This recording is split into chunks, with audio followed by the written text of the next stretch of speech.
Welcome everyone to our Well at Work Stories of Success webinar. My name is Kathleen Lane and I'm the Executive Director of the EdCan Network. I'd like to begin by recognizing that we live and work on the traditional territories of the First Nations, Métis, and Inuit people. I am personally joining today from the unceded and traditional territories of the Squamish Nation in Squamish, British Columbia. Please feel free to share your own land acknowledgement in the chat. Today's webinar is part of a series of webinars highlighting how schools and school districts across Canada are supporting the well-being of their staff and students. It's just one of the many ways that the EdCan Network is working towards our goal of fostering healthier workplaces and improving outcomes for everyone in K-12 education. In addition to the Stories of Success webinars, we offer Well at Work advisory services, professional learning opportunities, and a pan-Canadian community of practice, as well as an awareness-building platform that includes a variety of free resources available through our website. This is the final Stories of Success webinar for this school year, and we'll be back next year with new stories and other exciting workshops and events. You can check out all our upcoming events at k12wellatwork.ca/event. And without further ado, it is my pleasure to introduce today's guest. Karen Rancier, Associate Superintendent of Human Services at Horizon School Division. Lisa Lindsay, Director of Student Experiences at Prairie Rose Public Schools. Corey Steeves, Principal at Foremost School. The Generative Listening Experience that we'll be talking about today is a collaborative project between the EdCan Network and two school divisions, Horizon School Division and Prairie Rose Public Schools. The project is funded by a grant from Alberta Education's Mental Health in Schools pilot project. When the Mental Health in Schools pilot projects were announced, I worked with the two school divisions to conceptualize and propose a project. The goal of the funding was to support mental health and well-being of students through a continuum of supports, including universal, targeted, and specialized supports. Recognizing the strong interconnections between student and staff well-being, we embraced a universal approach, focused on creating safe, caring, welcoming, and inclusive school environments. We chose to focus on principals because school leaders play an important role in shaping the school environment. Declines in principals' mental health and well-being, such as those that we saw in the pandemic, reduces principals' ability to positively impact student engagement, school functioning, and school-wide well-being. We chose to use a cohort-based learning. Using a cohort model, it bridges the theory to practice gap by offering opportunities for ongoing practice and reflection. Cohort-based programs have been demonstrated to be effective at building community and connection among participants and enhancing the personal well-being and professional effectiveness of participants. And finally, we used a co-design approach. Co-design is about working with the people who are closest to the solutions, prioritizing relationships, being honest, making sure people feel welcome, and using creative tools to build capacity. By co-designing the cohorts with a small team of principals, we ensured that the resulting program was relevant to the local context while building momentum and excitement for the program. Co-design learning has been shown to foster the development of shared responsibility, respect, trust, to create the conditions for collaborative learning, and to enhance individual satisfaction and professional development. Building on these principles, we identified 3 goals for the project: to support the personal well-being of the participating principals, to foster strategic relationships among the participating principals, and to give the participating principals the tools and confidence to shape safe, welcoming, caring, and inclusive communities within their schools. The actual delivery of the project was broken into 2 phases. The initial co-design phase, which took place in winter and spring of 2023, where a facilitator, Felicia, worked with a small group of principals to design the modules that would be delivered to a bigger group the following year. And the second year, in the 2023-2024 school year, was the delivery of what the team called the Generative Listening Experience. This consisted of 6 full-day modules that were open to all the principals from the 2 school divisions who are interested in participating. So Corey, You were involved in the co-design process. Can you share a little bit about what that was like? Yeah, for sure. Thanks, Kathleen. Um, Initially, we came together, and because there hasn't been anything like this done before, um, we weren't sure what to expect. We said this over and over again early on. We weren't quite sure, again, what to expect, but we sure knew that when we left, we all felt better at the end of the day as principals. And then I think it was the co-design aspect of it that really benefited this. I mean, Felicia was great in leading us and facilitating, and then to bring all those different 6 different perspectives together with the design team and allow everyone's different positionality to impact uh, really what we all bring different things to the table, and I think that's what was so good about the co-design. And I think that's also what at the beginning we were so different for us is you're not used to truly collaborating and co-designing something together, right? We're used to having a product that's already pretty much ready and we deliver it and we use it. This was something that was completely new. And when it comes to school leader well-being, things that we've seen, I think it needs to be like that. So Mm, just found that really beneficial. absolutely. We know from the research that involving people in choices around their workplace supports their well-being. And that was one of the pieces that went into the co-design. So what were, throughout the process, I know Felicia was asking you around what are the most relevant pieces to explore over the following year? So what were some of the pieces that came out in that initial co-design process? So a lot of it was, looking at our own, um, first of all, reflecting on our own views, like doing a lot of really deep, I don't know, soul searching, I guess it would be. We talked a lot about our ego and how that can get in the way of the job we do. We put a lot of expectations, um, and we try to do a lot of things alone, and that's just not beneficial for a school leader. Mhm. And then we looked at um, the system in general, right, and looked at what areas of the system and decisions we make, what areas are um, need to be looked at deeper or need to be redesigned, or where are we flourishing, but where do we need work, and those types of things. We looked at quite a bit. Amazing. And I know that, just this co-design process was something that resonated so strongly with that initial team of 6 principals who are participating in the first phase, that we integrated that into the delivery of the 6 modules that took place this year. So moving on a little bit, Lisa and Karen, you became the division leads for your school division last summer when you stepped into your respective roles. So the two of you were not actually involved in this initial phase of co-designing the project. What were some of your initial thoughts and how did they evolve through participating in the project?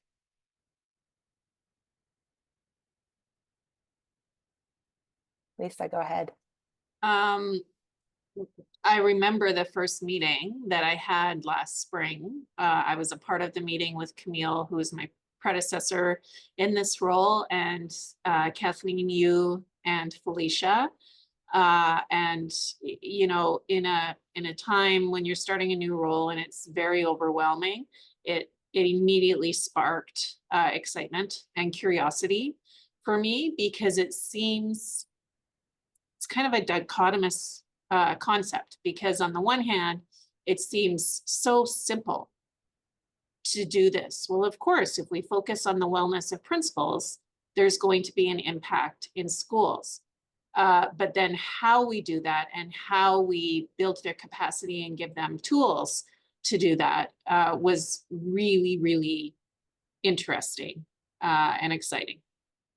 Amazing. Karen, how about you?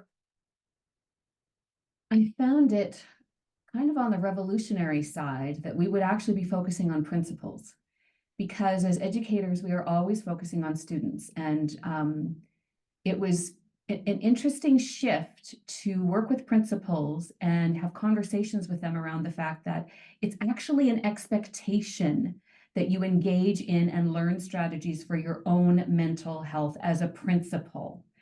and to not necessarily immediately focus on staff. Yes, we figured there would be a trickle down, and I'm sure we'll talk about some of the data a little bit later. And there is some trickle down effect already, even in this first year.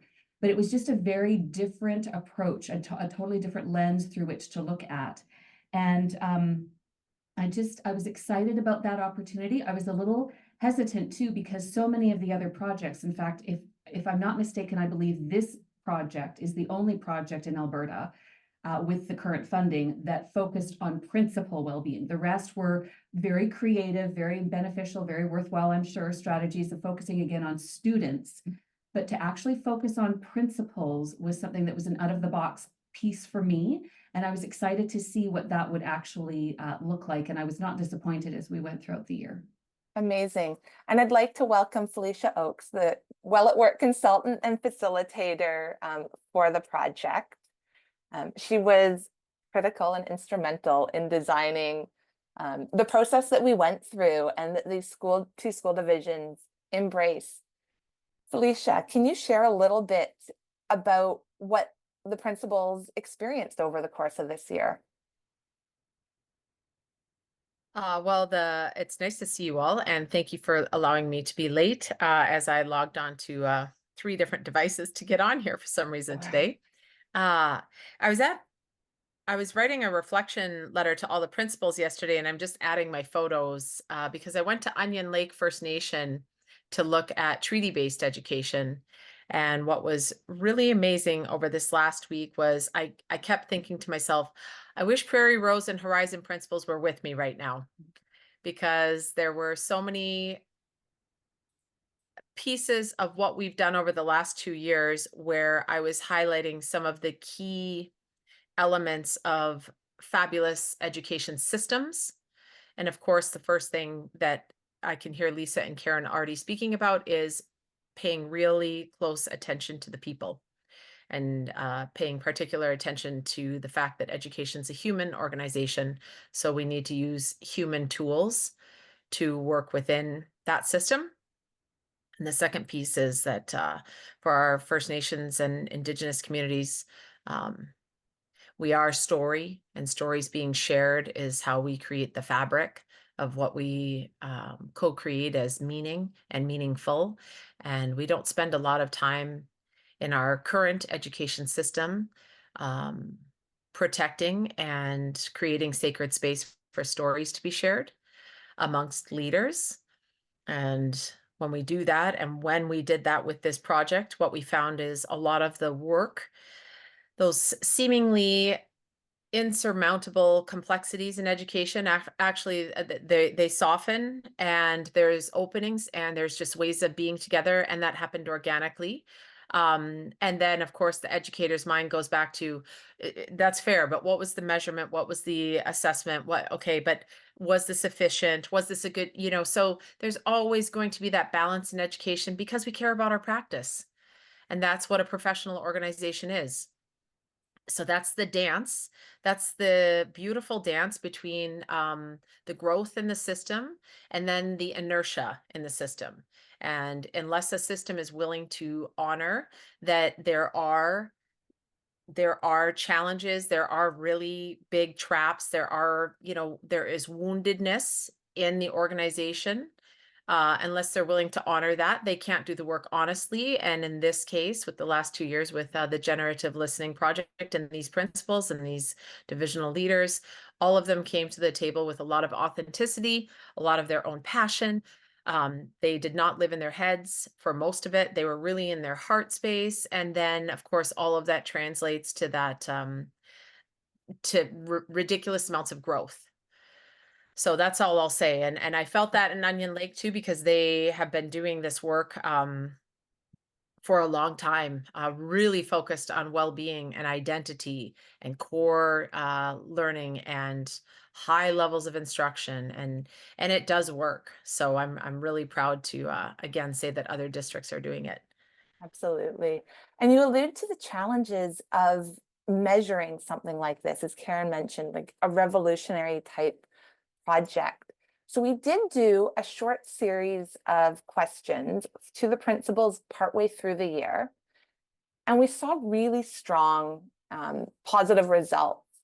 So compared to goal number 1, before joining the generative listening experience, there was a significant number of principals who disagreed with the statement that they had a positive sense of personal well-being. By the time we asked them this question in March, everybody agreed or strongly agreed. Likewise, the sense of community they had in their workplace definitely grew from a mix to very strong agreement. And finally, related to the third goal. Oh, where'd it go? There we go. The third goal's disappeared. We just saw these kind of really powerful narratives around how beneficial this project was. So I will open it up to you, Karen, Lisa, Corey, and Felicia, even if you'd like to weigh in. What are some of the benefits and impacts that you are seeing in your schools and in your school division?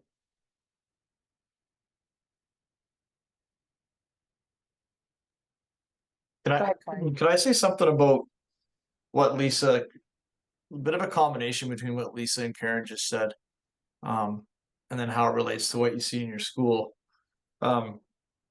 Lisa commented on how really this should be simple. You think initially this would be an easy step or an easy thing to do, and then, but it's so complex. And then Karen commented on how we have so much great PD, or programs that are geared towards students or even teachers. And this is the first time we've really seen something geared towards school leaders. And I'm a big data guy, and like I need sometimes, it's important to think from your heart or speak from your heart, but also I like to have a little bit of data to back it up. And when you look at one of the biggest impacts you can have on if you really want to be truly student centered, one of the biggest things, one of the biggest effect sizes is your leader efficacy or your staff efficacy in the building. And so what better way to, I always say, think back to what got you into the seat as a school leader and the passion you had. If you were fully living that passion, then that's going to spiral into the students too, right? So it just made me think about it, kind of combine what Lisa and Karen said there. And then one thing that we've seen in the school is taking a lot of first of all, you give yourself maybe a little more grace, if that makes any sense, because you talk to so many other principals and you build that social capital. So you feel a little more, I don't know, I felt like personally my confidence maybe grew a little bit because I talked with other leaders and I felt like, okay, we're all in the same boat here. And then secondly, just a lot of the strategies to really just speak from the heart, I guess. So things like a check-in. Felicia always did these check-ins with us. We started doing those at the school. And it's pretty easy to see how people enjoy coming together and talking about that, before we get into maybe some of the more not so engaging topics that you have to do at PD and such, right? So that's just one thing I noticed in the building. Applying the tools that you practiced with each other during the listening experience within your own school division and seeing that sense of community evolve. Lisa, I know during your 3-minute thesis, and the 3-minute theses were ways that principals presented kind of what they'd learned and their insights from the past year. Lisa, you spoke about generosity. Do you want to elaborate on that a little bit? Yeah, in one of our sessions that we had with Felicia, and it probably had the biggest impact on me, is that the more generosity you see in a building, the better the system health in that building. And so I really started to pay attention to that as we traveled around to the schools to take part in our generative listening days. And it's true. It's true. And it's something that seems so small and simple, but I would love to do more observations on this, because I feel like when I go into staff rooms and you see food and you see treats and you see people gathered around the table just talking, you know, like Felicia mentioned earlier, just sharing stories. There is that spirit of generosity, and it's easy to do, and it is contagious. And so, you know, imagine from a school principal who's acknowledging that they are a human being, not a human doing, and they can impart generosity and grace with their staff and their students. The significant impact that can have on a building is huge for something that is seemingly so small. Just be generous with each other.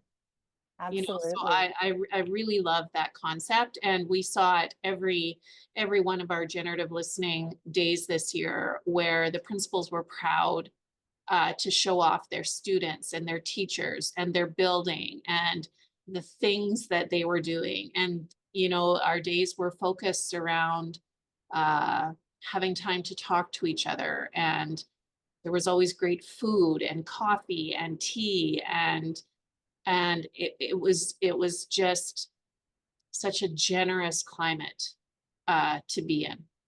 Absolutely. And Karen and Lisa, I know in some of our conversations, you talked about how you were seeing the principals who chose to participate in the generative listening experience showing up in slightly different ways in your staff meetings than maybe they had in the past. Do you want to elaborate on that a little bit? Go ahead, Karen. I think that to build on what Lisa was talking about with generosity, and to tie into your question, Kathleen, I've seen an increase from the beginning of the year in grace, a generosity of grace towards one another, and not just with people that are in the mental health in schools pilot, but within the admin group itself, because of the leadership of those principals, their increased vulnerability, their increased risk-taking, even in the meetings, to ask questions or offer ideas, and then the way that they've modeled the grace given when someone else asks a question or seeks clarity or is really struggling with something. And so I think that generosity is extending. And one of the things that we tried in most of our admin meetings this year, as a result of learning about the check-ins, is doing check-ins at the beginning of our admin meetings. And not always did we do that. And I really wanted to see, what did the tone actually feel like in an admin meeting when we did a check-in versus when we didn't do a check-in? And I found there was quite a difference. And maybe that's just because I was looking for it.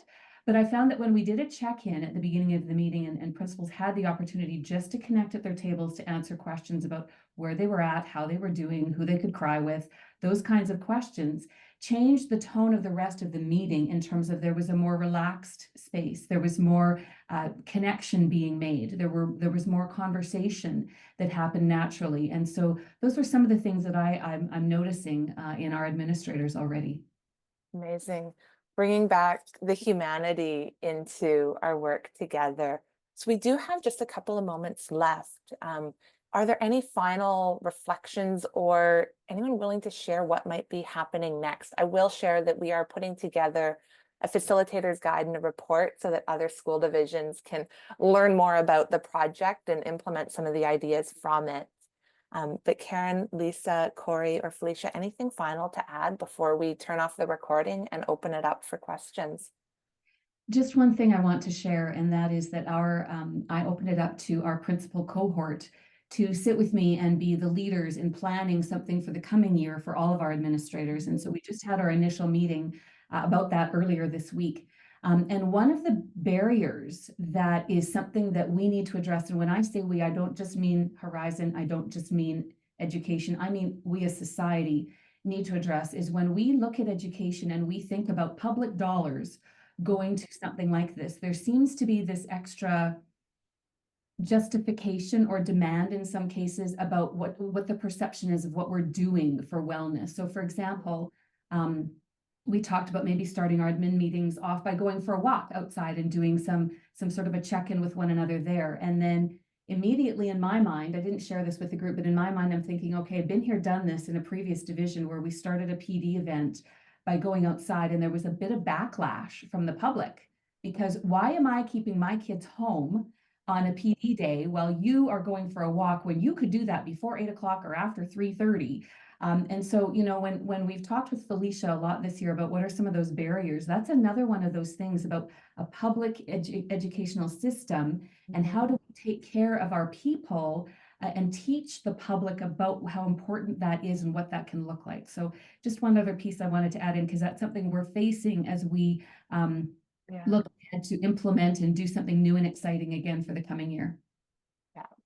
Just a comment from Felicia. Go ahead. Yeah, I just want to say, if you look at whenever the public presses back on education for being the leaders of any great universal-based interventions, I am always so strong in reminding them that without schools, they would not have tobacco cessation success. They would not have recycling success. They would not have. So they press onto us all of the things that they want out of society. And that is why, because the pendulum has swung so far away from well-being and from actually spending time together in a good way, the part that we can walk our talk around the most is like I said, that humanness, that being together with our children.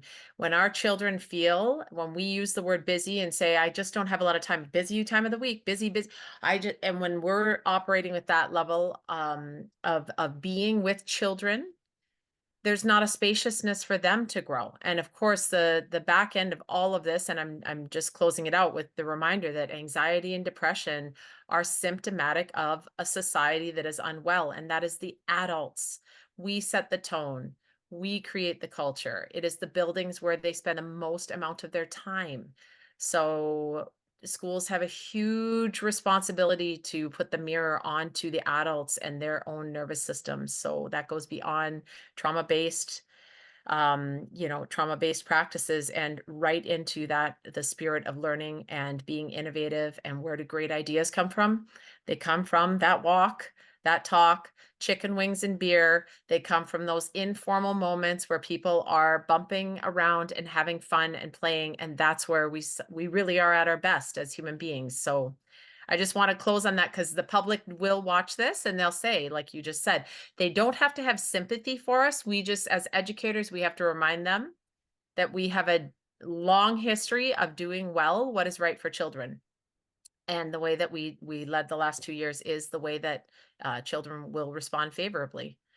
So Amazing. that's my last thought. Corey, you're the one getting the doctorate here. I'm looking forward to reading your book on this. All right, Corey, why don't you close us out? Well, I don't know if I can top that. I just I wrote something down, and I guess it Felicia said in the chat here, you're literally walking your talk about best practice. And I wrote down a little bit ago, what was so great about this the last 2 years is when we attended the meeting, I'm not trying to get too philosophical here, but we lived it. Like we were the meeting. Like we just didn't attend and watch. We attended and were part of it. Like it was our meeting. And that's what felt so great about it. Right from the co-design in year one, straight through to the 6 sessions that we had this past year. It was an experience more than it was an event that we attended, I guess, if that makes any sense. And that's what I thought was so special about it. Absolutely. Thank you.